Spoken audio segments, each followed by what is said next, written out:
கண்ணீரண்டும் தான் மயங்க என்ன தவம் செய்தேனோ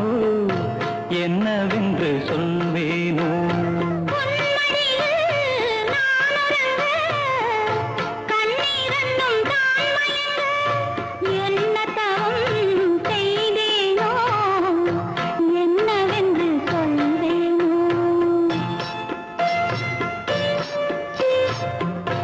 ஏழ் பிறப்பும் இணைந்திருக்கும்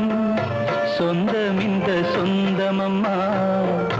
வாழ்விருக்கும் நாள் வரைக்கும் தஞ்சமுந்தன் நெஞ்சமம்மா